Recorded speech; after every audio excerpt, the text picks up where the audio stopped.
Bonsoir à tous et bienvenue aux 20h de la télévision du Burkina. Voici les titres.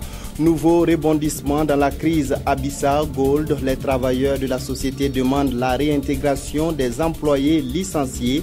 Ils ont organisé une marche ce matin à Ouagadougou pour se faire entendre. À la une également, le début timide de la campagne électorale dans les différentes localités du pays. 72 heures après l'ouverture de la campagne électorale, ce n'est toujours pas la grande effervescence. Les populations attendent les candidats avec un chapelet de préoccupations. Et puis, une nouvelle alerte pour la planète à quelques semaines de l'ouverture de la COP21. La conférence de Paris sur le climat, le niveau de concentration de gaz à effet de serre a atteint un niveau record. Selon les spécialistes, il n'y a plus de choix, il faut agir pour réduire la hausse des températures. Les travailleurs de Bissa Gold exigent la réintégration des 110 travailleurs licenciés et l'annulation de l'agrément du bureau de placement Externum Africa pour utilisation abusive et illégale. Ils ont manifesté leur mécontentement ce matin à Ouagadougou à travers une marche. La marche s'est achevée par la remise au ministre en charge du travail d'une lettre contenant les revendications des employés. À Mado, Ilboudo et Tanga Kafando. Il dénonce le licenciement de 110 travailleurs et d'autres en cours par la société minière Bissa Gold et le bureau de placement Externum Africa. On veut justice et vérité pour les employés de Externum Africa. Des licenciements survenus après la grève du 9 au 20 octobre dernier pour réclamer, disent-ils, de meilleures conditions de travail et l'application du code en vigueur. Ils ont dit que notre grève est illégale. C'est dû à ça qu'on nous a licenciés. La raison de la grève est que nous avons déposé nos doléances depuis le 9 avril. Jusqu'à l'heure actuelle, il n'y a pas eu de suite. Notre plateforme revendicative ressortait sur 10 points. Sur les 10 points, tous les 9, on lève sous au niveau des arrêtés et au niveau du code de travail. L'employeur, disant que la loi burkinabé s'achète, a refusé haut et fort que lui, il ne peut pas accorder aucun point. Donc tous les points ont été des refus. Dans la lettre adressée au ministre en charge du travail, les manifestants exigent l'annulation des actes de licenciement déjà pris et envoient des lettres, l'annulation de l'agrément de Externum Africa et la reprise de tous les contrats de travail au compte de Bissa Gold. Une lettre remise au secrétaire général qui promet de la transmettre à qui de droit. Le Conseil des ministres de ce jour a adopté un décret qui harmonise la durée de la formation dans les écoles et centres de formation de l'État. Le Conseil a aussi autorisé la relecture de la politique nationale pour l'emploi. D'autres dossiers ont été examinés. Le point avec Éléonore Ouedraogo. L'emploi des jeunes au Burkina Faso, une préoccupation du gouvernement burkinabé qui lance une nouvelle politique nationale de l'emploi 2016-2020 à travers un conseil présidentiel pour l'emploi qui se tiendra en fin novembre. Pour le gouvernement qui a donné son accord au Conseil des ministres pour la tenue de la rencontre, il s'agira d'intégrer une prise en compte de la question de l'emploi dans les prévisions budgétaires. Le gouvernement qui va arriver aura, n'est-ce pas, sous sa main une politique, n'est-ce pas, qui prenne en compte les préoccupations non seulement des partenaires techniques et financiers, les préoccupations des OSC et les préoccupations, j'allais dire, de tous les acteurs qui sont impliqués dans le domaine, n'est-ce pas, de l'emploi, c'est-à-dire le secteur privé. Le ministère de la fonction publique, du travail et de la sécurité sociale a lui adopté un décret portant un régime de la scolarité des stagiaires des écoles et centres de formation professionnelle de l'État. Nous avons proposé à l'adoption du Conseil des ministres un rapport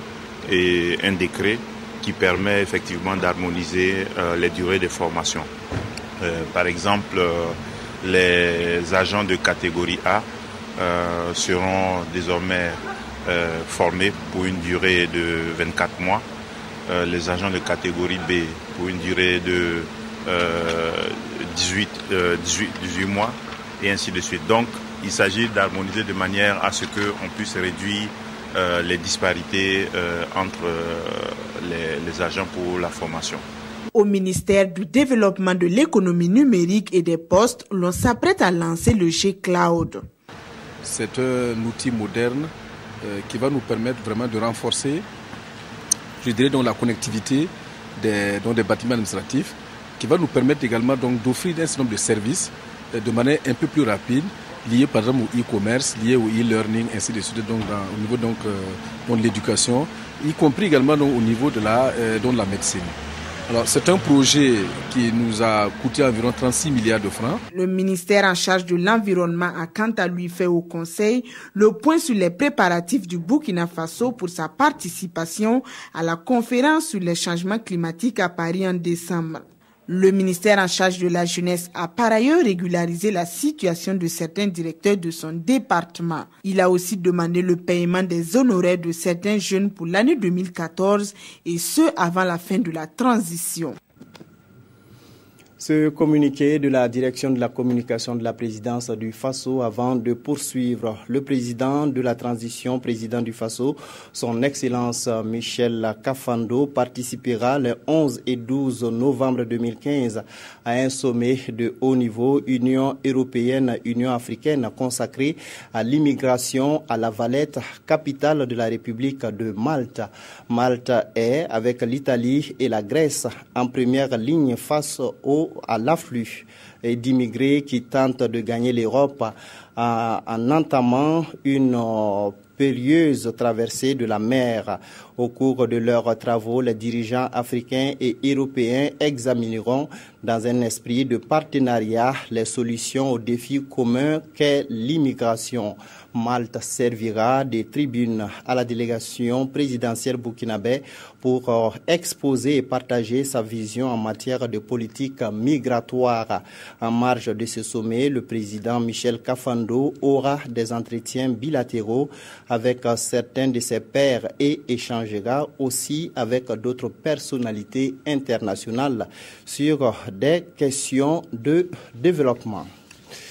Et puis, la République de Malte n'est pas très bien connue des Burkinabés. Le président du Faso s'y rend demain pour le sommet Union européenne, Union africaine sur l'immigration. Nous vous proposons une carte postale de la République de Malte. La République de Malte est un État insulaire situé au centre de la Méditerranée, à quelques 80 km au sud de la Sicile et à 230 km au nord de l'Afrique. Le pays forme un archipel et comprend les îles de Malte, de Gozo, de Comino et de Filfola. La superficie totale de ce pays est de 316 km², ce qui fait de lui l'un des plus petits pays du monde. La capitale maltaise est La Valette. Le pays a obtenu son indépendance du Royaume-Uni en 1964 et est devenu la République de Malte en 1974.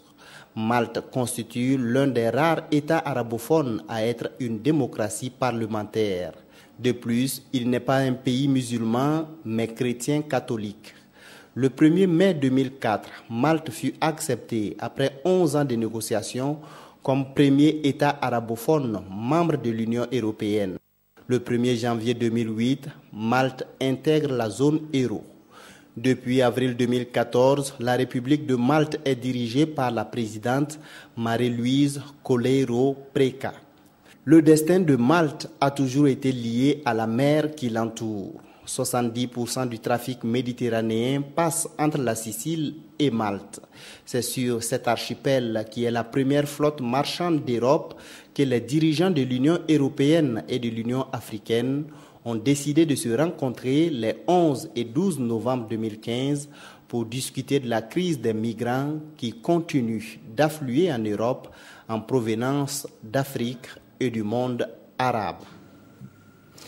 Les candidats à l'élection présidentielle du 29 novembre s'engagent à prendre en compte la réduction des risques de catastrophe au Burkina Faso dans leur programme politique pour la période 2016-2020. Cet engagement s'est matérialisé par la signature d'un pacte initié par les réseaux nationaux de plaidoyer. Kansoum Koulibaly, Janine Kambiré. Par la signature de ce pacte, chacun des 14 candidats à l'élection présidentielle du 29 novembre déclare sa volonté, s'il est élu président du Faso, d'agir et de faire de la réduction des risques de catastrophe une de ses priorités nationales pour la période 2016-2020. L'initiative est du Réseau national de plaidoyer, une organisation de la société civile accompagnée par ses partenaires que sont Christian Aid et Diaconia. On les interpelle à puisse intégrer tous ces éléments de risque de catastrophe là dans leur programme de développement et aussi pouvoir développer un système d'alerte précoce qui permet aux gens de pouvoir se préparer à être résilients face à ces différents événements catastrophiques que nous vivons souvent au Burkina Faso. Là. Et dans le but d'assurer l'effectivité des engagements pris, le Réseau national de plaidoyer entend procéder à un suivi pendant et après la campagne. L'objectif est d'assurer un développement durable au Burkina Faso. Les agents des forces de défense et de sécurité sont en formation sur la sécurisation du processus électoral. L'enjeu est de prévenir d'éventuelles violences. La formation est organisée en collaboration avec l'ambassade du Japon au Burkina Faso qui, par ailleurs, a remis un lot de matériel militaire d'une valeur de 20 milliards de francs CFA. Ibrahim Sombié et Amandine Lalsaga. Des détecteurs de métaux portatifs pour la fouille de personnes, des miroirs de fouille de véhicules, voici la composition du lot de matériel reçu par les forces de défense et de sécurité burkinabè. Le geste est de l'ambassade du Japon et vise une meilleure sécurisation du processus électoral en cours. Il est vraiment primordial pour l'autorité burkinabè d'assurer tout d'abord la protection des frontières et la sécurité de l'État, et puis la sécurisation des élections. C'est la raison pour laquelle le Japon appuie à travers le PNUD. En plus de ce lot de matériel d'un coût global d'environ 20 millions de francs CFA, le pays du soleil levant accompagne financièrement cette formation axée sur la sécurisation du processus électoral et la prévention de la violence armée. Cela pourra leur permettre certainement de pouvoir faire face à un certain nombre d'événements qui peuvent survenir. 60 agents des forces de défense et de sécurité participent à la formation. Les gestes qui sauvent, les dangers et les conséquences de la prolifération des armes légères et de petit calibre sont entre autres des modules qui seront dispensés au cours des 2 jours des travaux. 3 jours après le lancement de la campagne électorale pour la présidentielle du 29 novembre prochain, les candidats ne se bousculent pas pour conquérir les électeurs de la ville de Bobo-Dioulasso. La ville ne vit pas au rythme des grands meetings. Le constat est signé Jean Zongo et Nyarkiteda. Le mercure est retombé d'un cran à Bobo-Dioulasso. En dehors des photos et posters de candidats affichés à certains endroits stratégiques de la ville, les candidats se font toujours attendre ici à Bobo-Dioulasso. Moi, je ne sens pas beaucoup. C'est que les affiches. À part ça, bon, je ne vois rien. Avec les affiches là, c'est ça qu'on sait qu'il y a campagne. C'est le premier jour, moi j'ai senti en tout cas. À part ça, je n'ai rien senti. C'est dimanche qu'on a senti. Hein. Après le dimanche, on ne voit rien. Ce n'est toujours pas la fève électorale donc dans la ville de Sia. Et pour beaucoup de Bobolais, la raison est toute simple. Avant, on nous donnait de l'argent pour la mobilisation. Cette année, on n'a rien reçu pour le moment. Comme la plupart des candidats sont dans d'autres villes, pas à Bobo. Avant, les partis politiques venaient avec des gadgets, des t-shirts pour tromper vraiment la vigilance des électeurs. Ils sont 14 candidats en lice pour l'élection présidentielle du 29 novembre 2015. Les habitants de la ville de Bobo attendent des pieds fermes le vainqueur car les préoccupations de l'heure sont multiples. Bobo est vraiment délaissé. Nos usines sont fermées. Nos quartiers, il n'y a pas de caniveaux. On n'a pas de route. L'hôpital de Bobo ne fonctionne pas. Quand vous prenez les infrastructures routières, vous prenez tout ce qui est éducation, vous prenez par exemple le barrage de Samandeni qui a été engagé il y a très longtemps. En attendant, les Bobolais demandent aux candidats de battre la campagne sans heurts, dans le respect de l'autre, car ils sont tous burkinabés, c'est là pour des élections apaisées. Dans le centre-sud, l'heure est à la récolte dans plusieurs localités, mais les travaux champêtres n'empêchent pas les populations de s'intéresser à la campagne électorale en cours. Des doléances, elles en ont pour les prétendants au fauteuil présidentiel qui vont venir vers elles. Mamadou Dabiré et Mamadou Ba. Nous sommes à Kira, à une quinzaine de kilomètres de Manga. Sous un soleil de plomb, Yamba Zungrana et sa coépouse récolte le coton. Bien imprégnée de la situation sociopolitique actuelle du Burkina, elle s'intéresse aux élections et compte exercer leur droit de vote. Nous nous intéressons à la politique. Nous participons aux réunions et allons voter le candidat de notre choix le jour du scrutin dans la paix et la joie. Ici à Zigla, c'est également les élections qui animent le quotidien des habitants. La soixantaine bien sonnée, le vieux Joseph Tiendrebego attend beaucoup du futur président.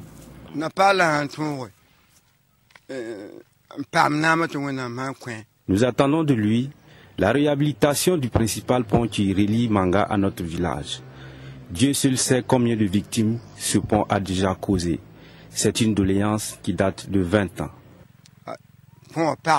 Ce riziculteur, lui, a plutôt une autre priorité. Nous, on fait les jardins. On fait le riz comme ça. Là, mais le bar est sablé. L'eau là, si on a de l'eau, c'est pas profond. Alors notre dit comme ça, il a cassé même là. Parce que c'est un barrage qui est fait depuis le 1960. À ces préoccupations s'ajoute la construction de forages et de centres de santé. En attendant, la campagne présidentielle bat son plein ici dans la région du centre-sud, sans incident majeur. À Fada, dans la région de l'Est, les débats dans les grains de thé et les kiosques à café tournent naturellement autour de la campagne électorale. Les profils, les promesses et les programmes de société des candidats sont au centre des discussions. Alassane Zéo et Bouma Ernest Nebié. Ici, par exemple, le débat est mené sur les programmes de société des candidats à la présidentielle. Le monsieur de Badola. Lui, c'est un monsieur qui arrive à me convaincre. Ouais, c'est un monsieur, il ne parle pas, mais moi je pense qu'il arrive à me convaincre. Pour bon nombre d'entre eux, certains candidats présentent de bons programmes de société. Cependant, le manque de moyens financiers est un handicap pour faire connaître ces programmes aux populations des zones rurales. L'électorat au Burkina, c'est la masse paysanne. Et où se trouve la masse paysanne? C'est en profondeur du Burkina. Comment faire pour atteindre cette population? Il faut les moyens. Pour d'autres, il est inutile de parler de programmes de société dont la mise en œuvre n'est pas pour maintenant à des populations rurales à majorité pauvre ayant de surcroît des besoins pressants. Débat de programme, débat d'idéologie, tout ça pour la population n'a pas d'importance. C'est vraiment œuvrer à ce que les conditions de vie de la population s'améliorent. Nous sommes ici au secteur 1 de Fada, dans un kiosque à café, où des citoyens venant de plusieurs secteurs d'activités socio-professionnelles se retrouvent habituellement pour débattre de l'actualité politique au Faso et plus particulièrement dans le Goulmou. Ce matin, à notre arrivée, le débat était encore houleux sur les élections présidentielles et législatives. On échange par rapport à la vie politique nationale. Oui, on veut le changement. Comment est-ce qu'on va s'y prendre pour vraiment vivre ce changement-là? Bon nombre de citoyens ici se disent être dessus des hommes politiques pour des fausses promesses qu'ils font aux populations. Les politiciens, c'est quoi? Ils nous mentent. Tout ce qu'ils disent. Voilà, si je prends, on va vous faire des hôpitaux, on va vous faire des barrages, on va vous envoyer de l'eau potable. C'est bon, on voit. Celui-là, par contre, n'embouche pas la même trompette. Il dit être d'accord pour la tenue de la présidentielle et des législatives. Des élections qu'il souhaite démocratiques et apaisées dans la région de l'Est et partout au Burkina. Des élections libres, transparentes et sans violence, c'est ce que souhaitent également les députés du Conseil national de la transition. Ils ont rencontré les autorités coutumières et religieuses de la ville de Bobo-Dioulasso. Objectif, solliciter leur implication pour des élections apaisées. Drissa Karambiri et Amadou Lougué. Mandaté par le président du Conseil national de la transition, Chérif Sy, cette délégation de la représentation nationale est à Bobo-Dioulasso pour prêcher la paix, la tolérance en vue d'une transition apaisée au Burkina Faso. Tour à tour, les députés du CNT ont rencontré le chef des cantons des Bobo Mandarins, la chefferie coutumière à Dagasso, le chef suprême des Djoula au secteur 3 et enfin les communautés musulmanes et chrétiennes de Bobo Dioulasso. Dans un sursaut patriotique, les différentes communautés ont prié pour plus de démocratie au Burkina Faso et renouvelé leur engagement à œuvrer pour garantir la paix et la sérénité avant, pendant et après les élections. Pour que nous puissions terminer notre mandat dans la dignité, dans l'honneur, on souhaitait que ceux qui vont nous remplacer puissent continuer dans la même voie. Cette visite auprès des autorités coutumières et religieuses concerne les 13 régions que compte le Burkina Faso. Elle devrait également permettre aux représentants du CNT de recueillir les préoccupations et les avis de ces dignitaires religieux et coutumiers de la ville de Sia. Les Burkinabés préfèrent la démocratie aux autres systèmes de gestion du pouvoir d'État, mais sont insatisfaits de son fonctionnement. Ce sont les conclusions d'une étude réalisée par Afrobaromètre. Les résultats de l'enquête ont été présentés en présence de Daouda Ouattara et de Abdoul Rasmane Zongo. Les Burkinabés soutiennent la démocratie, mais sont insatisfaits de son fonctionnement. C'est l'une des conclusions de Afrobaromètre. Ce réseau indépendant de chercheurs africains publie ainsi les résultats de son enquête réalisée en avril et mai dernier. L'étude a porté sur les perceptions des Burkinabés vis-à-vis de la démocratie et a concerné un échantillon de 1200 personnes âgées de 18 ans et plus. On peut dire que d'une part, ils sont attachés à la démocratie, mais d'autre part, ils sont très exigeants et très insatisfaits par rapport à la façon dont les institutions démocratiques fonctionnent. Au niveau des enquêtés, il y a des critiques adressées aux acteurs politiques. Quand vous comparez, vous regardez les données sur les partis politiques, vous voyez que l'écrasante majorité des Burkinabés estiment que les chefs des partis politiques préfèrent satisfaire leurs ambitions politiques que de servir l'intérêt national. On a également une insatisfaction par rapport au processus électoral, le processus qui est souvent entaché d'irrégularités, de fraude, marqué par la corruption électorale. Donc ce sont ces facteurs qui peuvent expliquer l'insatisfaction par rapport au fonctionnement de la démocratie. Afrobaromètre est piloté au Burkina Faso par le Centre pour la gouvernance démocratique. Ce réseau a été créé en 1999 et est actuellement présent dans une quarantaine de pays africains.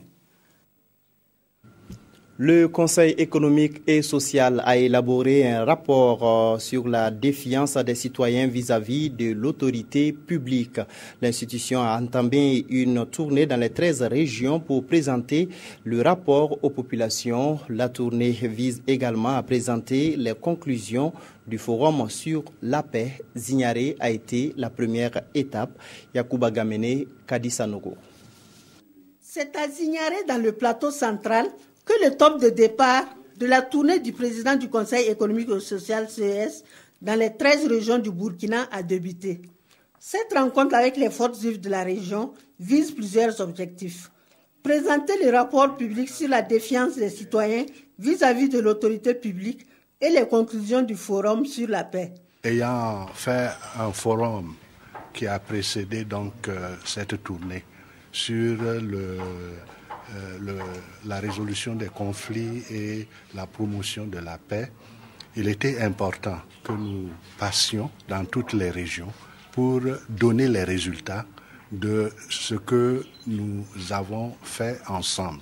Le gouverneur de la région du plateau central n'a pas manqué d'apprécier cette initiative du CES. Aujourd'hui, nous sommes en train d'amorcer en tout cas un processus conduit vers des élections que nous souhaitons tous apaiser. Et dans ce cadre-là, tout le monde est interpellé.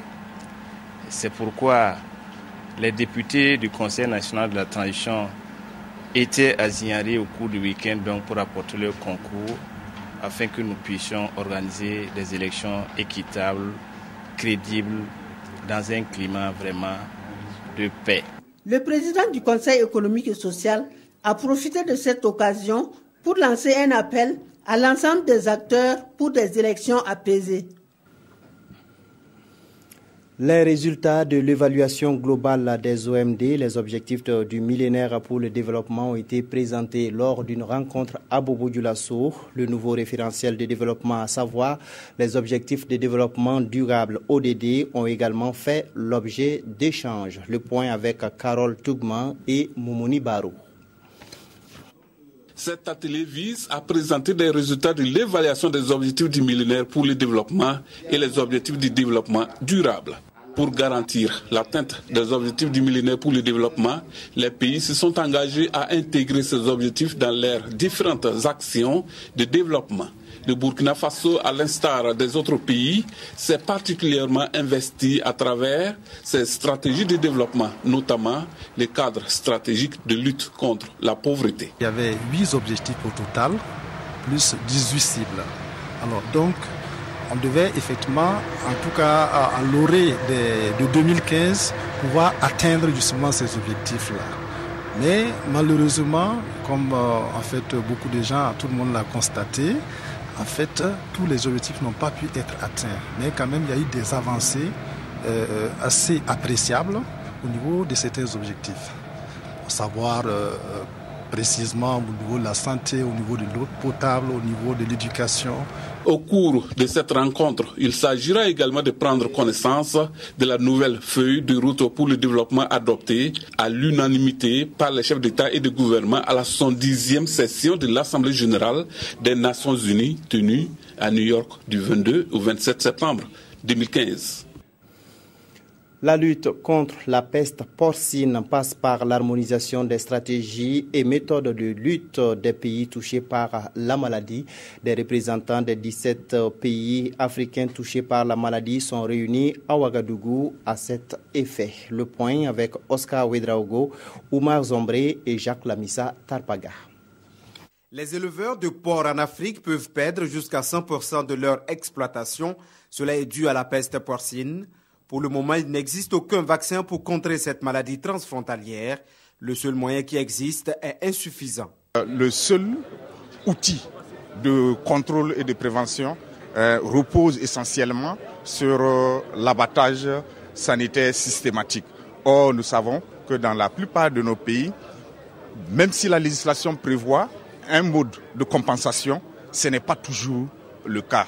Les budgets nationaux n'arrivent pas à rendre cette compensation-là effective. Les experts africains de la santé animale ainsi que les acteurs de l'élevage sont réunis afin de trouver le remède à cette maladie. Une stratégie a été développée. Cette stratégie a été traduite en programme de contrôle et c'est la phase finale pour que cette stratégie-là soit validée par les directeurs des services vétérinaires parce que c'est pour les pays que cette stratégie et ce programme a été développé. Ils sont les destinataires finaux de cette stratégie pour qu'ils s'en approprient et ensemble harmoniser les méthodes d'intervention et de prévention contre la maladie en Afrique. La validation de cette stratégie continentale va permettre aux acteurs de la santé animale de mieux coordonner la lutte contre cette peste porcine, une stratégie qui va certainement contribuer à minimiser les pertes. En sport, les meilleurs cyclistes du Tour du Faso édition 2015 ont été récompensés au cours d'une cérémonie officielle. Plus d'une cinquantaine de coureurs ont reçu des prix. Gérard Sommet, Kalfa Ouattara.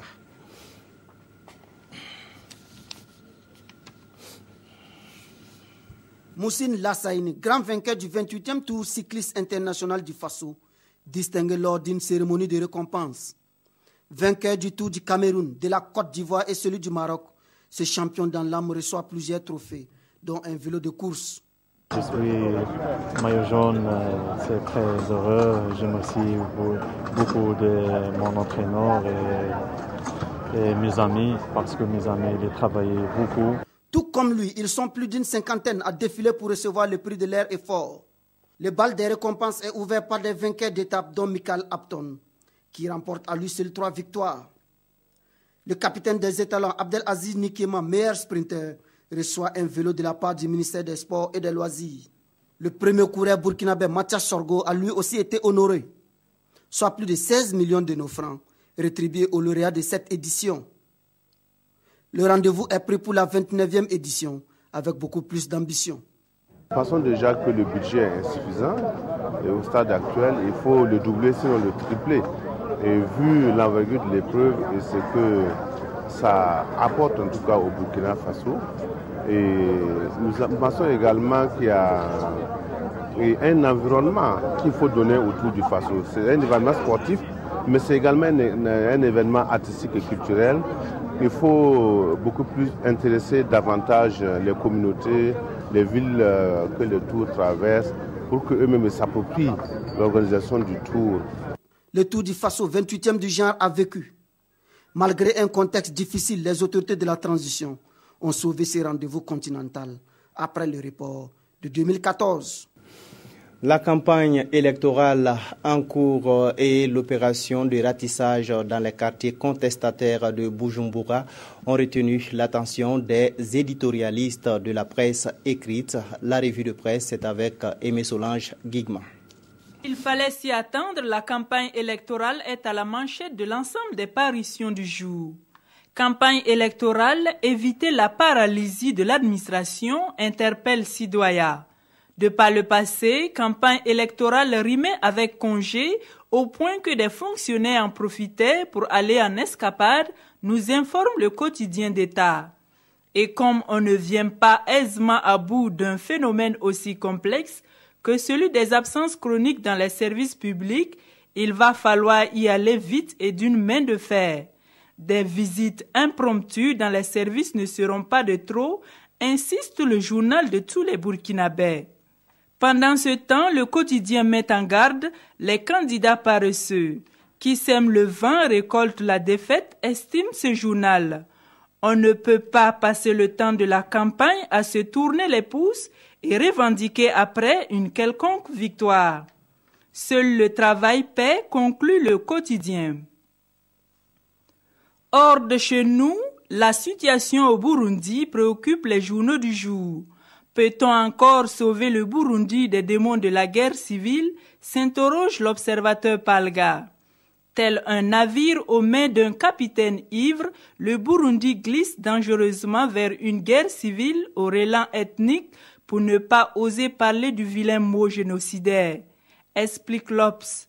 Touchons du bois, lance le pays en espérant que la communauté internationale ne laissera pas sombrer ce pays. Dans tous les cas, le compte à rebours semble commencer pour Pierre Nkurunziza, écrit le pays. Voilà qui met fin à cette édition. Merci de nous avoir suivis. Retrouvez à 22h15 le journal spécial de la campagne électorale.